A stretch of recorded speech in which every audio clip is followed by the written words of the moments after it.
Ciao a tutti, sono Giovanni Risso e sono arrivato 13esimo adesso al torneo del Galactic Championship. Che dire, ci buttiamo subito nella lista del nostro Palpatine. Alla fine come risultato ho fatto su 11 round 9-2, per cui onesto, sebbene abbiamo beccato un po' di Sabine purtroppo. E il mazzo che ho deciso di portare è Palpatine giallo, come si vede bene da qua. E la scelta è stata più che altro perché io ho giocato sempre hard control. Questo mazzo non è proprio hard control, però abbastanza quello è più o meno, e pensavo che potesse starci con il meta attuale, sperando di schivare appunto qualche Sabine, purtroppo, che però l'ho beccate. E niente, buttiamoci subito nel mazzo. Allora, qua abbiamo innanzitutto gioco 51 carte. Il mazzo giochiamo un bel po' di unità, migliorie, eventi, un po' di tutto. Uno perdi confisca, il meta è molto forte il fatto di giocare migliorie, poi è una carta molto versatile, puoi distruggere Entrenched, carta molto giocata da 2 blu, che è il mazzo diciamo più top di meta, mi aspettavo, e per cui molto versatile, ammazza anche i piloti, per cui è top, e infatti ne giochiamo anche una poi di side, come vedremo.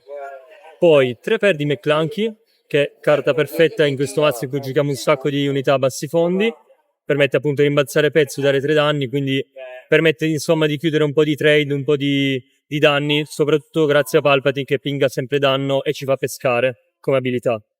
Sempre in maniera sinergica diciamo con McClunky c'è anche ISB Agent, che è appunto unità 1-3 a costo 1 che pinga un danno se riveliamo evento, per cui anche questo permette di pingare danno, poi lo possiamo uccidere con Palpatine e dare altri danni. 3 perdi Salacious, sempre questo permette di rimbalzare, curare, pingare danni ed è a soprattutto bassi fondi. Abbiamo poi, sempre come drop diciamo iniziali, 3 a Urra. Ho preferito questa Grido perché permette di chiudere trade dato che ha 4 di vita senza morire, mentre Grido, 1 non è nero come colore, quindi non possiamo chiamarlo con Vader, e 2 appunto di solito muore sempre perché ha solo 1 di vita. Anche contro qualche mazzo come Cad Bane o Quillan è una carta che muore istantaneamente, mentre Aurra permette di chiudere più trade. 3 Basin, carta fondamentale del mazzo, troppo forte, permette di controllare la mano dell'avversario e può anche essere smagolata appunto dalle risorse. Poi abbiamo le showcase. Ah, quindi siete Tu hai annunciati. la showcase di Palpatine? Sì. Perfetto ragazzi, proprio in live ora avremo la showcase di Palpatine. Nel frattempo qua è arrivato pure Palpatine Showcase, infatti il taglio. Allora, poi abbiamo 3 perdi, No Good To Me Dead, non mi serve niente a morto, che è una carta sostanzialmente tempo, fa guadagnare tempo. Il nostro obiettivo del mazzo è quello di flippare Palpatine che flippa .8, quindi vogliamo sopravvivere fino a quel momento. No Good To Me Dead fa guadagnare praticamente 2 turni tappandogli pezzo, molto forte contro pezzi magari upgradati, contro i leader, contro Anakin, contro Kylo soprattutto, per cui questa è imprescindibile.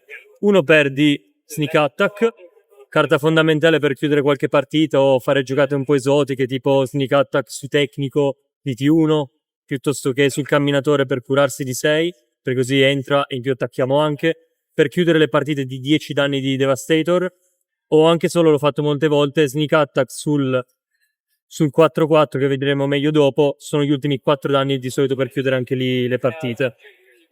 Abbiamo poi carta fondamentale del mazzo, Super Laser Technician, costo 3 che ci permette di rampare se lo uccidiamo, con Palpatine paghiamo 1, lo uccidiamo, ci ritorna stappata come risorsa e in più peschiamo una carta. E poi altra carta fondamentale, il 4-4 Gambuscia e bassi fondi, non è nero quindi non possiamo portarlo con Vader, ma comunque un 4-4 che ambush è troppo forte, enorme, contro soprattutto i mazzi più meta come Han, puoi ambusciarlo sul leader, dopo lo uccidi con potere di Palpatine, intanto dovrebbe essere distrutto alla fine del turno, e così chiudi trade da 5, o addirittura con McClunky vista prima, fai addirittura 7 danni, lo puoi rigiocare un'altra volta, insomma, fa un po' di magie. Poi abbiamo 3 per di P38, entra, pinga un danno e quando muore ne pinga un altro, quindi fondamentale per rompere scudi e soprattutto può essere chiamata da Vader, che vedremo meglio dopo, e così permette di fare 5 più 1, 6 danni e chiudere i trade a 6. Abbiamo poi altra carta fondamentale, Resupply, ci permette di rampare, e vogliamo spesso rampare per poter stappare a 6 o a 5 in modo tale da giocare la Legacy Run, che vedremo meglio dopo. E e quindi resupply fondamentale anche da giocare a 7 per arrivare a 8 in modo tale da flippare Palpatine. Uno per di Waylay, giochiamo infatti con 51 carte, e questo è un po' un jolly, può essere giocata su Cry Dragon, può essere giocata su Podameron se non riusciamo a risolverlo, può essere giocata anche su di noi, su Basin, per tirarne diciamo più di una contro mazzi contro mazzi contro Mirror, insomma è un po' un jolly. 3 per di Legacy Run, carta più rotta del mazzo, entra, non fa niente, però quando viene distrutta sono 6 danni, quindi con Palpatine se la distruggiamo con il suo effetto sono 7 danni, possiamo prima rompere gli scudi e uccidere quindi pezzi a 6 di vita, e in più comunque peschiamo anche una carta, insomma carta devastante. A 5 va sempre giocata, è sempre la giocata da fare, e se si è a 6 si può anche chiudere con l'effetto di Palpatine. 2 traditore, fortissimi contro Space, contro unità shieldate, contro unità upgradate in generale. Un po' meno forte Poseid, dato che molti giocano Confiscate. 3 per di Change of Heart, carta necessaria, troppo forte in Palpatine. Si gioca di solito a 7 almeno, in modo tale da rubare pezzo e poi distruggerselo da soli con Palpatine pescando una carta, in modo tale che non ritorna all'avversario. Infine 3 soliti Vader. Con Vader di solito si vogliono portare come pezzi o la nave che pinga, quindi questa qua, oppure si può fare giocate da 3, cioè si può fare ISB Agent più Basin, oppure si può fare ISB Agent più Aurra, o insomma tutte le varie combinazioni di carte 2-1 che abbiamo visto prima. Per cui Vader fondamentale, di solito Vader a 7 va sempre giocato in qualsiasi momento, e può chiudere anche i trade a 6, quindi anche contro Han Solo se si trova il ping lo chiudi. 1 per di Maul, mi ha salvato molte volte contro Han Solo per uccidere Luke, Anakin, e inoltre possiamo anche dare danni ai bassi fondi, quindi si può dare magari anche 6-7 danni a Salacious, che tanto non importa. 3 camminatore, questo è l'MVP per stabilizzare, perché a una certa noi vogliamo curarci e mantenere diciamo il vantaggio che abbiamo fatto sul board dopo il flip di Palpatine. Questo permette di curare di 3 ogni turno, o se siamo contro match un po' più grindy, un po' control, si può anche pescare, quindi molto forte. E infine 3 Devastator. Prima giocavo 2 Devastator e una Relentless, alla fine ho cambiato, ho messo 3 Devastator e è più consistente contro tutto. Invece per quanto riguarda il side abbiamo una Confisca e 2 Bamboozle contro gli upgrade. Bamboozle è molto forte contro Kylo, contro i piloti, perché ammazzi pilota pagando 0 se scarti un'altra carta gialla, comunque a 4 è buono. Abbiamo uno Sneak Attack molto forte contro matchup tipo Kira, in generale verde-nero, perché ci fa ambushare Devastator per 10 danni e chiudere la partita, ma anche contro aggro per tirare subito la Legacy Run, devastante, o anche su, non so, in generale contro aggro per tirare Vader magari a 6 è molto forte, e permette insomma di pulire prima il board.